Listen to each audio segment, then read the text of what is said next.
When Lincoln issued the Emancipation Proclamation, it's hardly an inspiring document, but there are two words in that document: forever free. And those two words, they set in motion a chain of revolutionary events. The people at the time, Northerners and Southerners, they understood that the stakes of the game had been raised and that this would be a death match to the finish. Everything's hanging in the balance.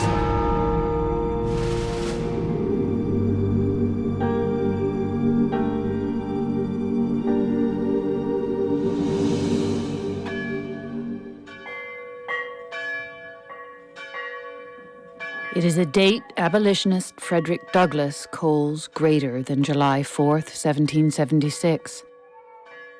In mid-afternoon on the first day of 1863, President Abraham Lincoln has just penned his name to the Emancipation Proclamation. With his signature, Lincoln proclaims more than 3 million slaves in the rebelling states to be forever free. When Lincoln issued the Emancipation Proclamation, he now fundamentally brought together the cause of union and the cause of ending slavery. These two causes that he had not fused at the beginning of the war now came together. And so what this meant for the North and for these Northern soldiers, that when they said they were fighting for the Union, they are now fighting to end slavery. So the meaning of the war changed in a pretty dramatic way.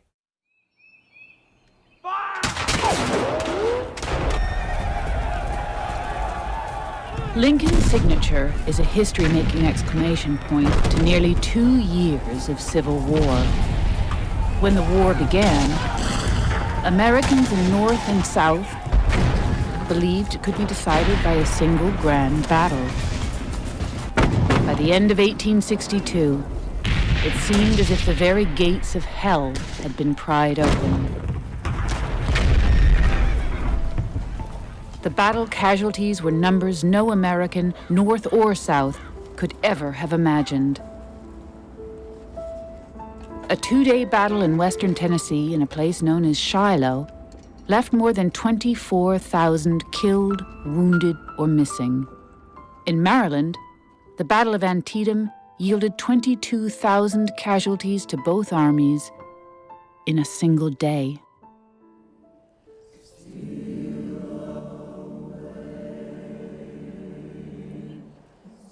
While the battles have raged throughout East and West, the enslaved have been seizing their own destiny. Thousands of men, women, and children have already escaped from plantations and have found refuge with Union forces.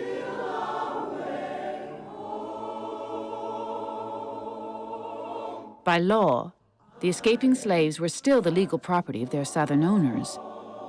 Their actions, in the midst of a rebellion, have forced the U.S. government to revisit a fundamental question.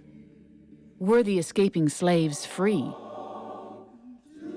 The simple fact that slaves have fled and slaves have been protected, in essence taken in as contrabands of war, has altered the shape of things, because we have a Fugitive Slave Act that says by law they're supposed to be returned to their rightful owners. And that, of course, had been challenged in the Supreme Court, and guess what? What the Court of the Land said? The law is the law. So here, the war's altered that. The war has said the law don't mean squat. And it says that on first day of January in the year of our Lord, 1863, all persons held as slaves. Word of the Emancipation Proclamation spreads among the over 3 million people in bondage. The news is met with a combination of joy, relief, and trepidation. My brothers and sisters, do you realize what that means? We're free. We're free. So they were happy, but cautiously optimistic. Signed Abraham Lincoln in Washington, D.C. At least they knew that the Emancipation Proclamation symbolize the promise of freedom, that there was now hope because their own needs were legitimized by the President of the United States. And yet, Lincoln's proclamation only applies to slaves within the rebelling states.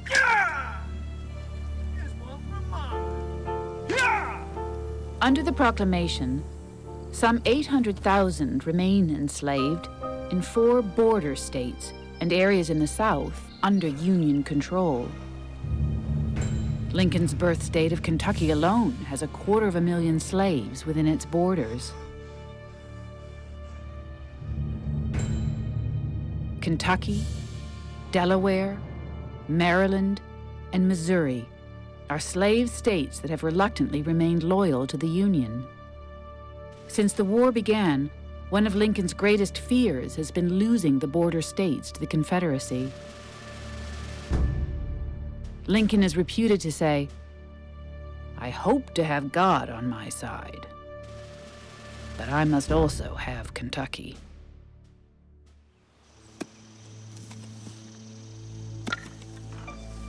What are you doing sitting on the ground?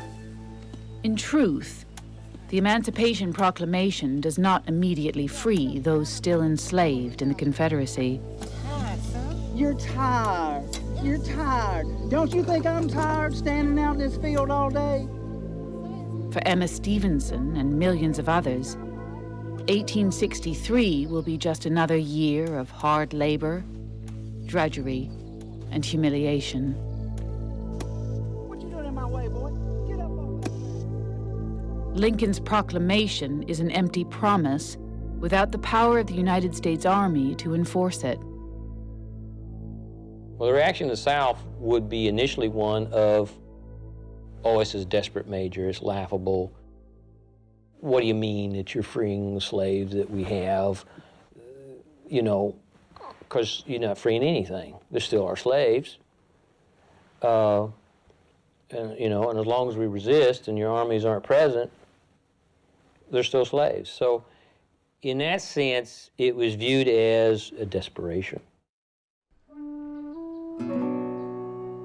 For many in the North, Lincoln included, the situation in early 1863 is one of desperation.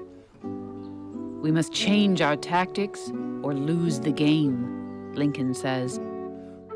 The president publicly positions the Emancipation Proclamation as a war measure to reunify the nation. He also believes it's an act of justice.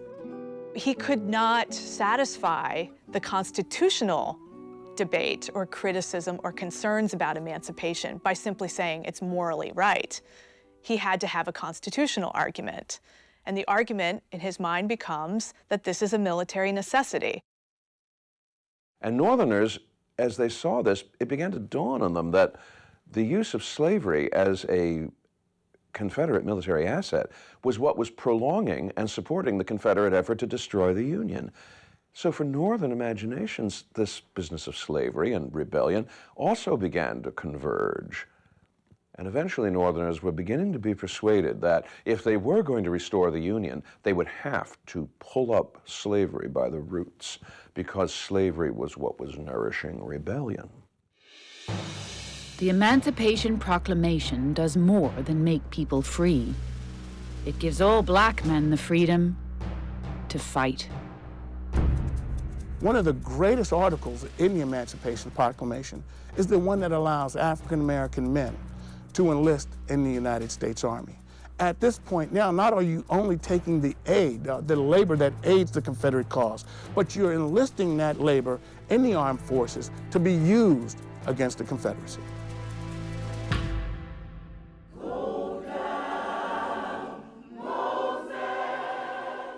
Over the next 2 years of the war, some 200,000 African Americans will enlist in the Army and Navy. In the eyes of skeptical Northerners, these new soldiers must prove they can kill before they are considered men.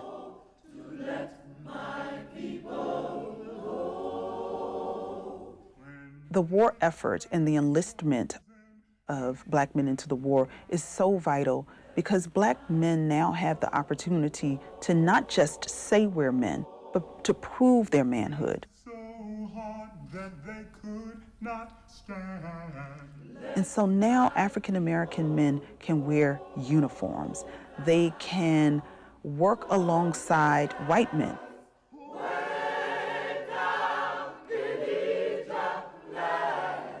And also, this is a way for African American men to show how you can live out and perform freedom. This is how it looks to be free.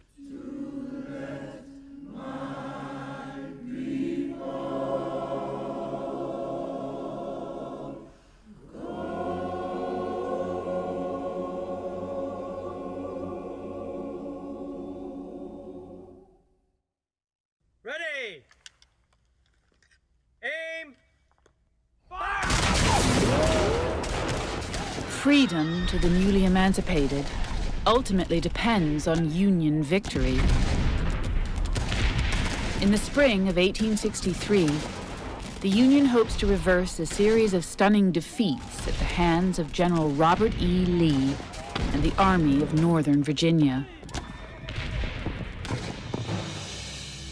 In spring, the Union Army of the Potomac, now commanded by Joseph Hooker, readies to avenge the humiliating defeat to Lee at Fredericksburg, Virginia. Hooker's bold plan is to lure Lee out of his defenses at Fredericksburg, then destroy his Confederate army.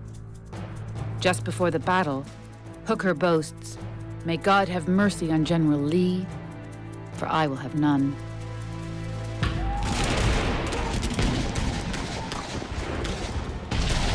About 10 miles west of Fredericksburg, at a wilderness crossroads named Chancellorsville, Hooker's bravado quickly fades. The Battle of Chancellorsville in May 1863 is yet another Union failure in the Eastern Theater. Though outnumbered 2-1, Lee once again outgenerals his Union counterpart. Many consider Chancellorsville Lee's greatest triumph. But the Confederate victory comes with a heavy price. Lee's most trusted lieutenant, Stonewall Jackson, is mortally wounded from a bullet fired by one of his own men.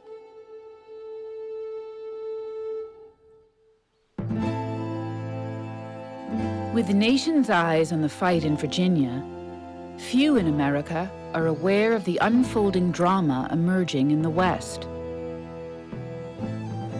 The lands between the Appalachians and the Mississippi River.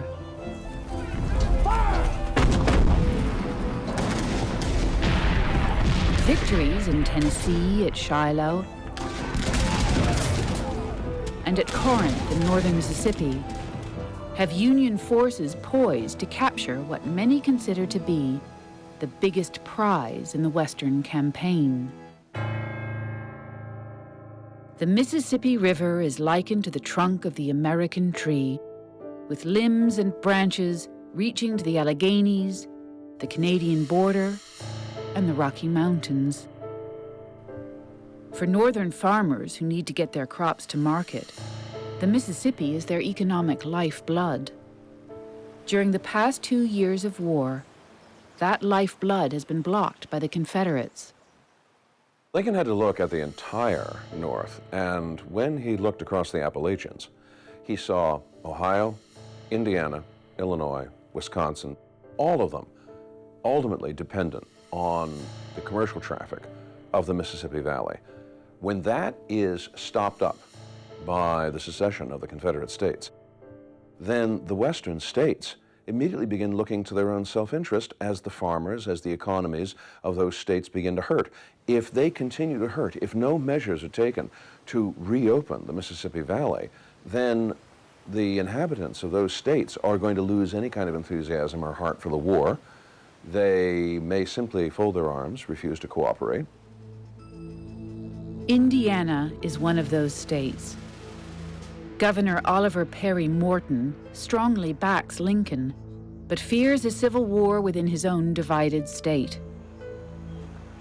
Morton is convinced Indiana Democrats will vote to secede unless the Mississippi River is reopened. By the spring of 1863, General Ulysses S. Grant is determined to do just that. Grant's sights are set on Vicksburg, Mississippi, the most formidable Confederate stronghold on the Mississippi River. The bustling river town has a population of 4,600 and is the second largest city in Mississippi. Vicksburg is home to a large group of immigrants from Ireland, Germany, and Great Britain. The home of Confederate President Jefferson Davis is just 20 miles to the south. The symbol of Vicksburg's importance is the recently completed Warren County Courthouse, a magnificent brick structure constructed using slave labor. The Union controls the river just north of Vicksburg, and to the south, from Baton Rouge to the Gulf of Mexico. But Vicksburg guards a critical stretch of the Mississippi, still under Confederate control. Lincoln said Vicksburg is the key. He said, I've got to have that key in my pocket. Jefferson Davis said Vicksburg is the nailhead that holds the two halves of the Confederacy together. If that river falls into Union hands, the South is split in half. It loses the father of waters, this great channel for supplies and food and ammunition, something that gives blood to the Confederacy. Called the Gibraltar of the Confederacy, Vicksburg is perched atop steep bluffs, overlooking a hairpin curve of the Mississippi. Batteries protect a river crossing where cargo essential to the Confederate war effort is transported to railroads on either side. They are the only remaining railroads connecting the Western Confederacy to the east. The Confederates are prepared to defend Vicksburg at all costs. Vicksburg is so important because of its geography, I think. And it's surrounded by swamps. So how do you get control of Vicksburg? Grant's ill-advised plan is to approach through the swamps from the north. Grant's subordinate, General William Tecumseh Sherman, is routed just north of Vicksburg at Chickasaw Bayou.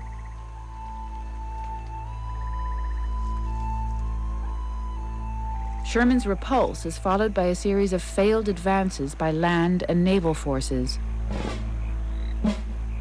The Union forces battle swamps and bayous as much as they do the Confederates. By April 1863, Grant is no closer to Vicksburg than he was 6 months earlier.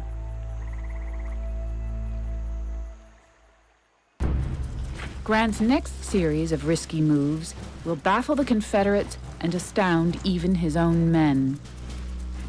He orders the Union force to march south, through the soggy lands on the Louisiana side of the river, safe from the big guns at Vicksburg. Next, the Union forces do the unthinkable.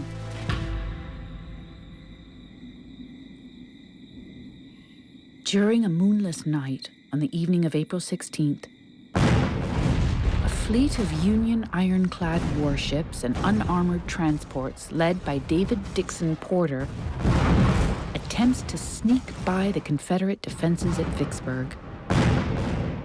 As the batteries roar, the Union ships run the gauntlet. Somehow, the battered Union flotilla slips by Vicksburg. Meanwhile, Grant's overland force in Louisiana has marched to a point 40 miles south of Vicksburg. Along the Mississippi, they are joined by Porter's naval fleet and transported to the Mississippi side of the river. Instead of advancing to Vicksburg, Grant boldly moves east.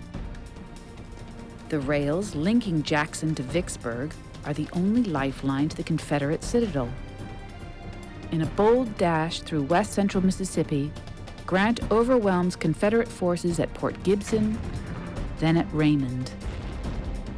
On May 14th, Grant arrives at Jackson and defeats another Confederate army, this one led by General Joseph Johnston.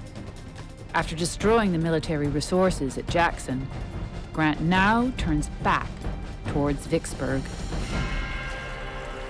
That leads Confederate General John Pemberton to march 23,000 men out of Vicksburg to stop Grant's advance.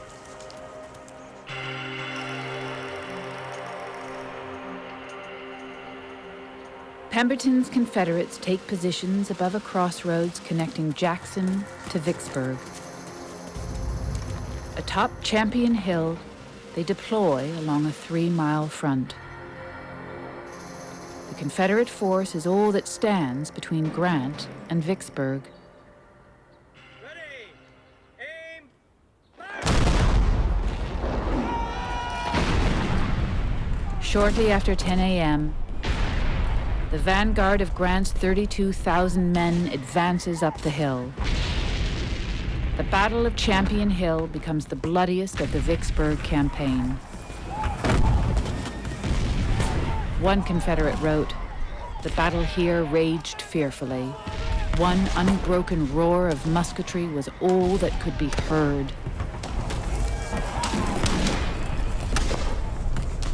After a desperate struggle, the Confederates withdraw from Champion Hill. Their retreat quickly becomes a rout. Pursued by Grant's army, the Confederates race back towards Vicksburg in panic and confusion. At the Big Black River, some put up a brief fight but are overwhelmed.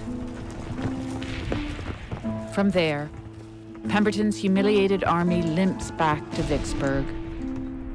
One resident wrote that an anxious doom seemed to hang over the faces of the men, a sorrowful tiding that all knew would tell of disaster.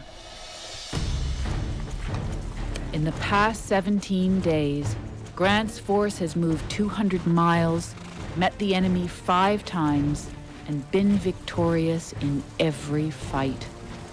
Grant's Vicksburg campaign is one of the major campaigns in all of military history, not just American, but military history as a whole, because of what he was able to achieve. I mean, he did things that nobody's supposed to be able to do. I mean, people still study this battle in modern times as to how a general, an audacious general, a general that has determination, can get things done. But what Grant hasn't done is take Vicksburg. The Confederate force of 35,000 works feverishly to ready the 8 miles of fortifications encircling the town. Pull that down, get it down, get it down! To the west, Union gunboats now control the river. To the east, more than 40,000 Union troops quickly surround the city. On May 19th,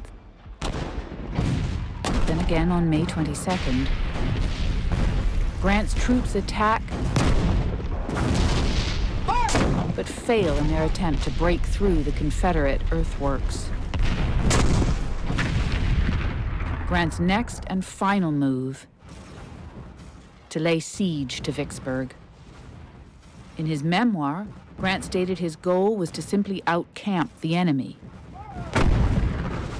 In reality, Grant's plan is to starve the defenders of Vicksburg into submission.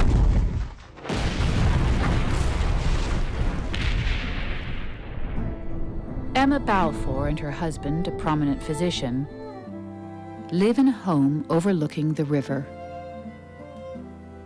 Like many civilians in Vicksburg, the Balfours refuse to leave. In her diary, Emma defiantly writes, "The general impression is that they fire at this city in that way thinking they will wear out the women and children. General Pemberton will be impatient to surrender the place on that account. But they know little the spirit of Vicksburg women and children, if they expect this."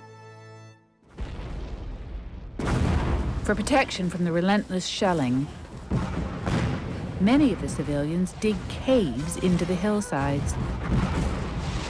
Mary Webster Loughborough arrived in Vicksburg in April with her husband, a Confederate officer. With her husband on the front line, Mary is left to fend for herself and their 2-year-old daughter.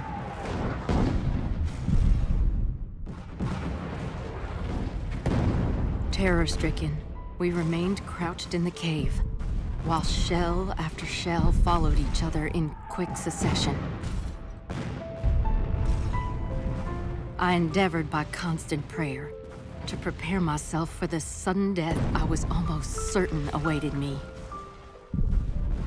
My heart stood still as we would hear the reports from the guns. Cowering in a corner, holding my child to my heart, the only feeling of my life being the choking throbs of my heart that rendered me almost breathless.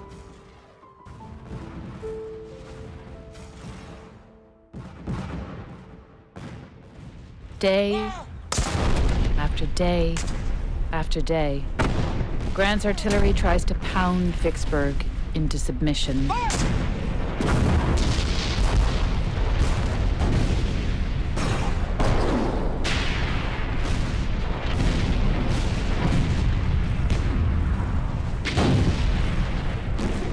Even the righteousness of God, which is by faith in Jesus Christ, for all have sinned.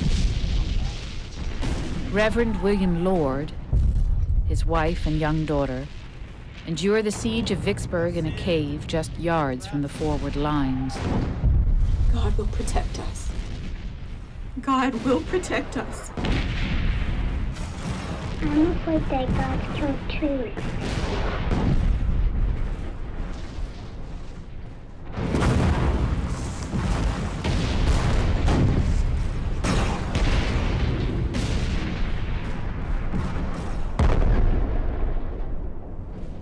Confederate Secretary of War James Seddon exhorts, Vicksburg must not be lost without a desperate struggle.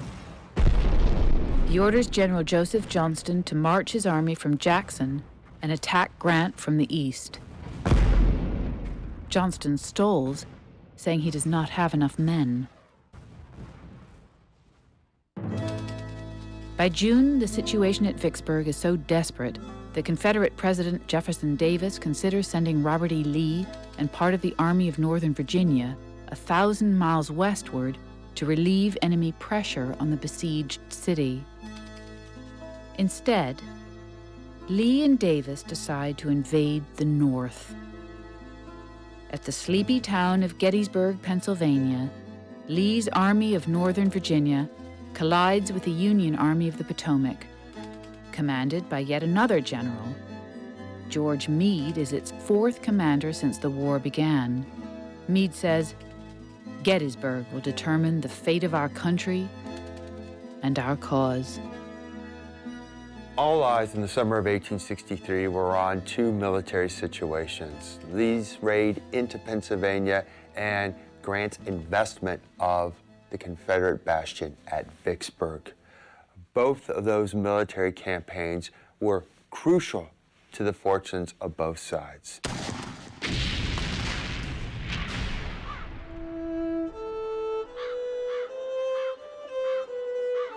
After 3 days of savage fighting at Gettysburg, Lee and his Army of Northern Virginia are defeated. The loss of life is catastrophic, even by Civil War standards. Some 50,000 from North and South are killed, wounded, or missing.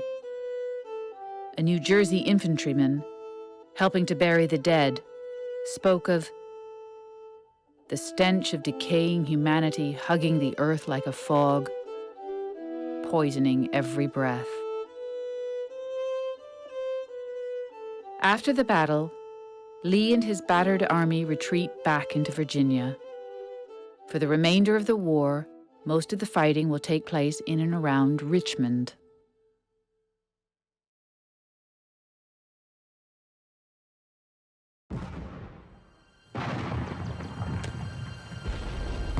While the battle at Gettysburg was raging in Pennsylvania, the Siege of Vicksburg was entering its final act. For more than 6 weeks, the Gibraltar of the Confederacy has been cut off from the outside world.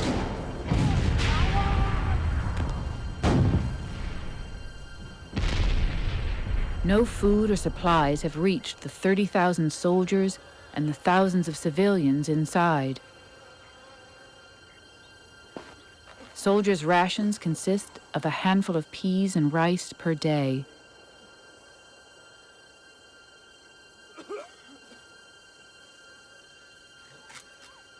Disease runs rampant.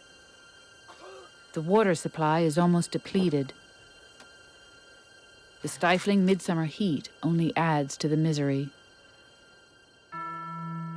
I think that Grant saw the war in a different way, and this is another reason why Grant is ultimately so successful. Grant was fighting a war for a future time. It wasn't a gentleman's war.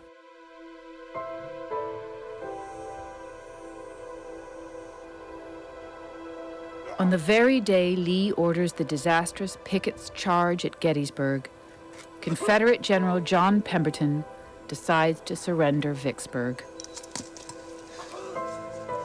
The next day, July 4th, 1863, Pemberton hands over his entire army to Ulysses S. Grant. After 47 days, the Siege of Vicksburg is over. At the Warren County Courthouse, the Confederate flag is lowered and the Stars and Stripes raised. The victory at Vicksburg knocks open the lock that the Confederacy had placed on the great commercial highway of the Mississippi River Valley. A relieved Abraham Lincoln says, "The Father of waters flows again, unvexed to the sea." The defeat of Confederate forces at Vicksburg, the defeat of Lee at Gettysburg, together, in the eyes of many Southerners, this was an irreversible turn to defeat. The loss of Pemberton's force, significant, and especially significant in terms of how it affected the psyche of white Southerners.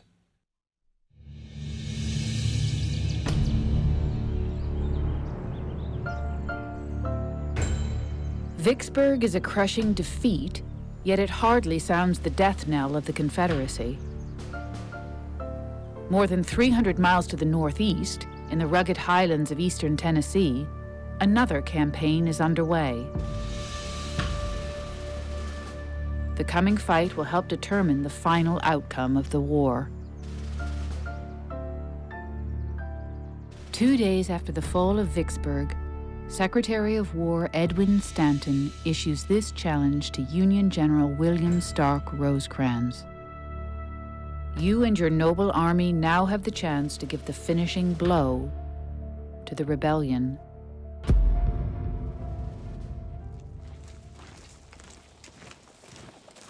Rosecrans commands the Army of the Cumberland, some 70,000 strong. Standing in his way is the Confederate Army of Tennessee, commanded by General Braxton Bragg. 9 months earlier, Bragg's invasion into Kentucky had ended in his defeat at Perryville. In January, his army was again defeated near Murfreesboro, Tennessee, this time at the Battle of Stones River. Now, the fate of the Deep South, and some say the Confederacy itself, lies with Bragg's ability to stop the Union advance. Of course, now Vicksburg has fallen. Gettysburg has turned into a crushing defeat for Lee. And so all the weight, all the responsibility is on Bragg's shoulders. Since the beginning of the war, the South has feverishly worked to create a network of arsenals and factories that now feed the Confederate war machine. And by the summer of 1863, the South's industrial heartland was the central Georgia and central Alabama area. It was essentially the very essence, innards, and being of the South's bid for independence. And as that complex had grown in capacity, there was a growing realization on the part of leaders in the North that that military-industrial complex was going to have to be disrupted. The Union invasion comes at a time when civil unrest has been spreading throughout the Confederacy. So-called bread riots in Richmond and other southern cities are the byproducts of massive inflation and food shortages. But the most serious problem affecting the home front in the South during the summer of 1863 is the loss of its men to the war.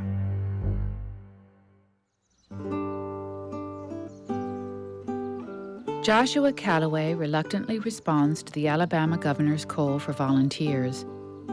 Callaway, a 28-year-old school teacher from a small town near Selma, does not own any slaves. In April 1862, the Confederate government had issued an order calling for men between the ages of 18 and 35 to enlist for a 3-year term.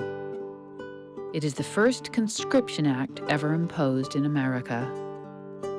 By volunteering, Callaway avoids the stigma of being drafted. He leaves behind 2 small children and wife, Dulcinea. For a man like Joshua Callaway, the decision to fight involves a number of different considerations. He's not one of the younger men. He's not single. He's not without children. He's got a wife and 2 children. And he's been working as a teacher to support them. And what's going to happen to them when he goes off to fight? So it's a difficult struggle in his mind and in the minds of many other men like him.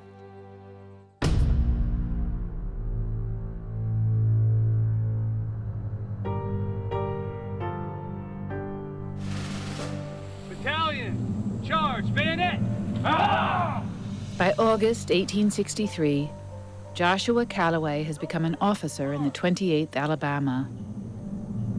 Right shoulder shift, arm. He is amongst the thousands of Confederates ready to defend the town that has become the Union target in the coming campaign.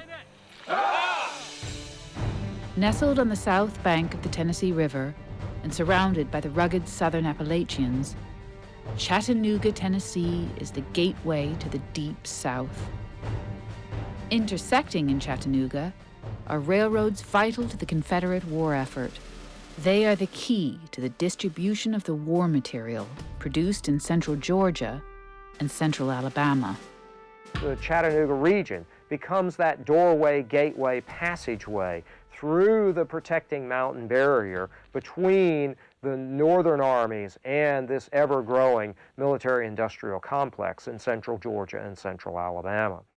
So anyone looking at a map didn't have to be a Napoleon in the rough to be able to look at Chattanooga and to appreciate immediately its grand strategic significance. Lincoln states that taking Chattanooga is as important as taking the Confederate capital of Richmond. In spite of the strong objection of Robert E. Lee, Confederate President Jefferson Davis orders James Longstreet and 2 divisions of the Army of Northern Virginia southward to Chattanooga. To face the Union threat, Bragg will amass a force of 68,000. Outside of Chattanooga is Joshua Callaway. August 27th, 1863. My dear wife, we are now on the west side of Lookout Mountain, guarding the road that leads across the corner of it to Chattanooga. Everything is quiet now, but no one knows how soon, what moment the conflict will begin.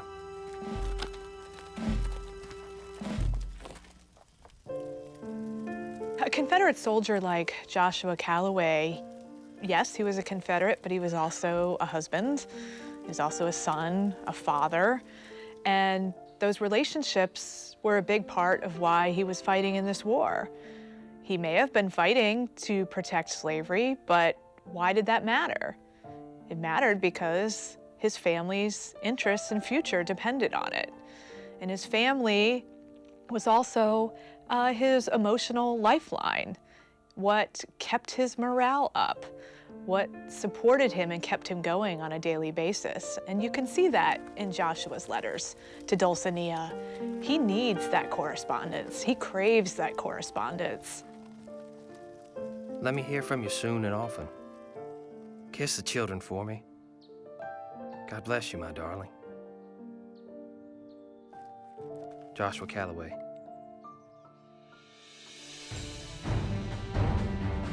In mid-August, Rosecrans moves directly towards Chattanooga. 3 columns spread across a 40-mile front advance over the rugged Cumberland Mountains. But Rosecrans' now separated army of the Cumberland is vulnerable to attack.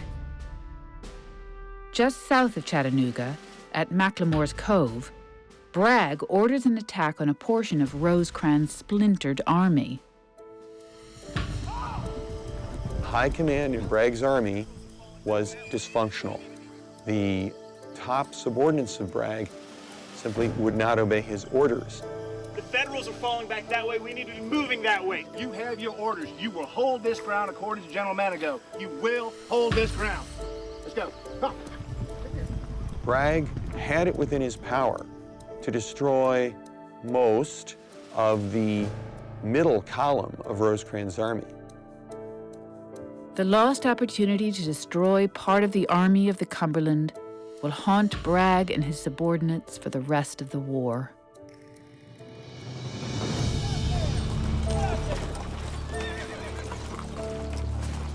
For the next week, more than 100,000 soldiers from 2 opposing armies maneuver in northern Georgia. In the words of one Confederate, Bragg and Rosecrans are playing a game of chess among these mountains and valleys.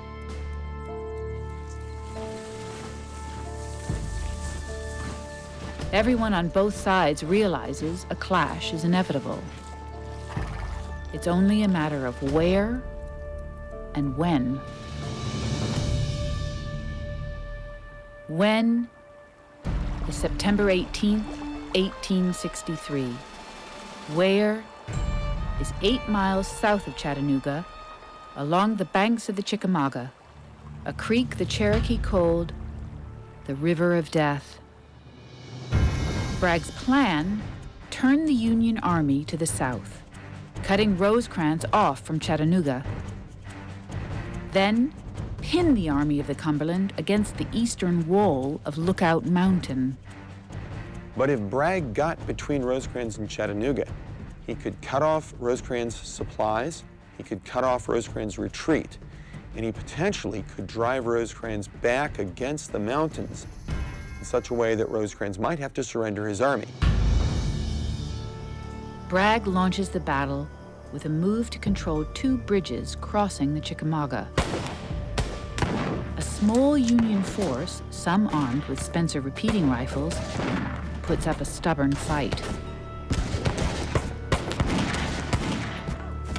The Union forces withdraw, and the Confederates finally begin crossing the Chickamauga. The unexpected Union resistance results in yet another missed opportunity for Bragg. His main attack will have to wait one more day. The delay gives Rosecrans precious time to consolidate the scattered forces of his main army. That evening, he extends the Union line northward along the Lafayette Road. At dawn the next day, Bragg's men prepare to attack. A soldier from Tennessee remarks, "The day was bright and beautiful, and the world never seemed half so attractive before." now that there was a good chance of leaving it soon.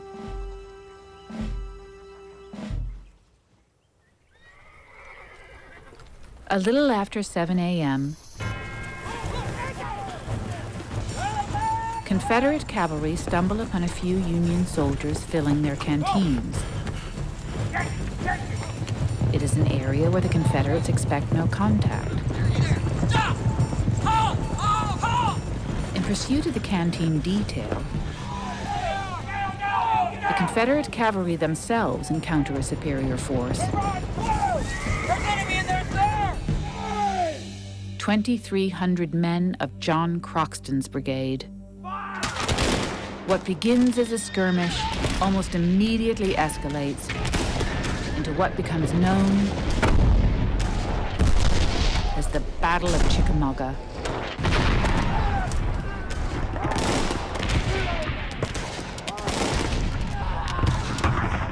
At Chickamauga, the dense canopy of trees causes the battle smoke to hang like a thick, deadly fog. With the limited visibility at Chickamauga, the enemy is going to be able to close to a very short distance before engaging, at a distance where the artillery and its longer range is not going to have an advantage. It was something that was not really anticipated by the leaders on both sides.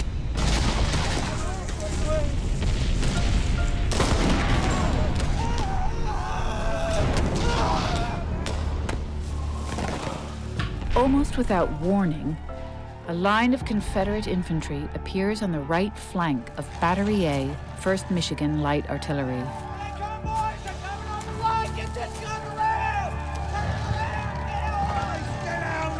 The Michigan soldiers are ordered to lie down with their knapsacks still on.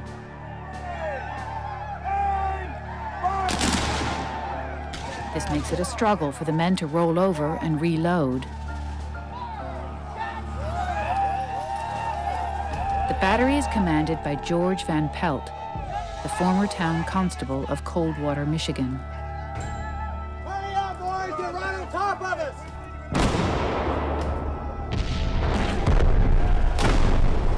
The Michigan men fire 64 rounds.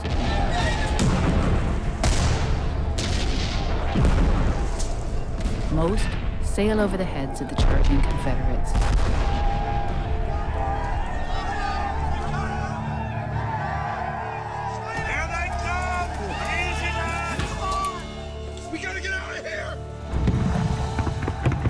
The Michigan battery is routed.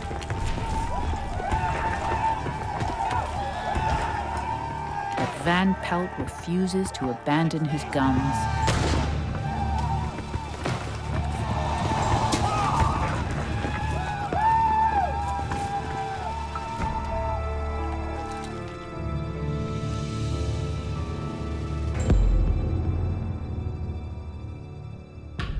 The confusion and bloodletting of Van Pelt's fight is typical of the Battle of Chickamauga. By late in the afternoon, neither side has gained or conceded much ground. In the thick of the fight at Chickamauga is the 15th Wisconsin Infantry. This Union regiment is composed entirely of Scandinavians. Almost all were born in Norway.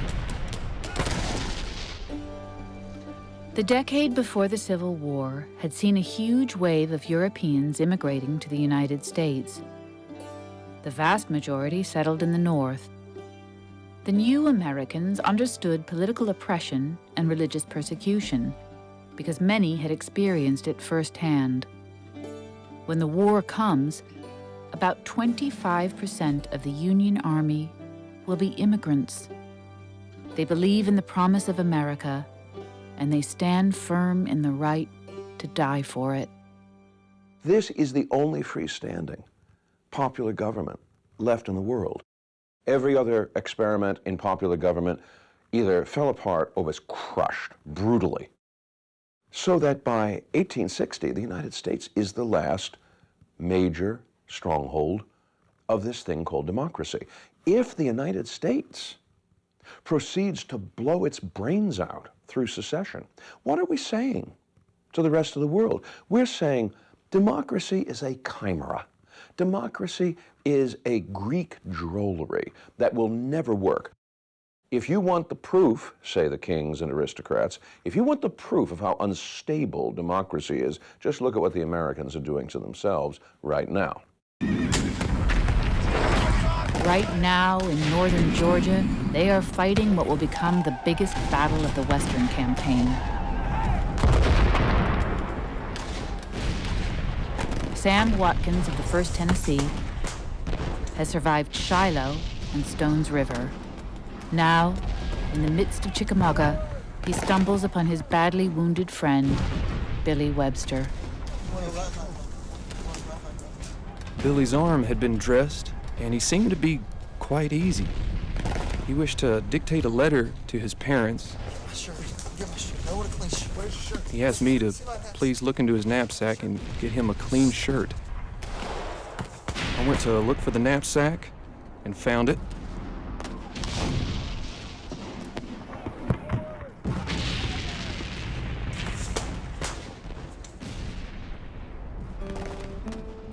But when I got back to where he was, poor good Billy Webster was dead.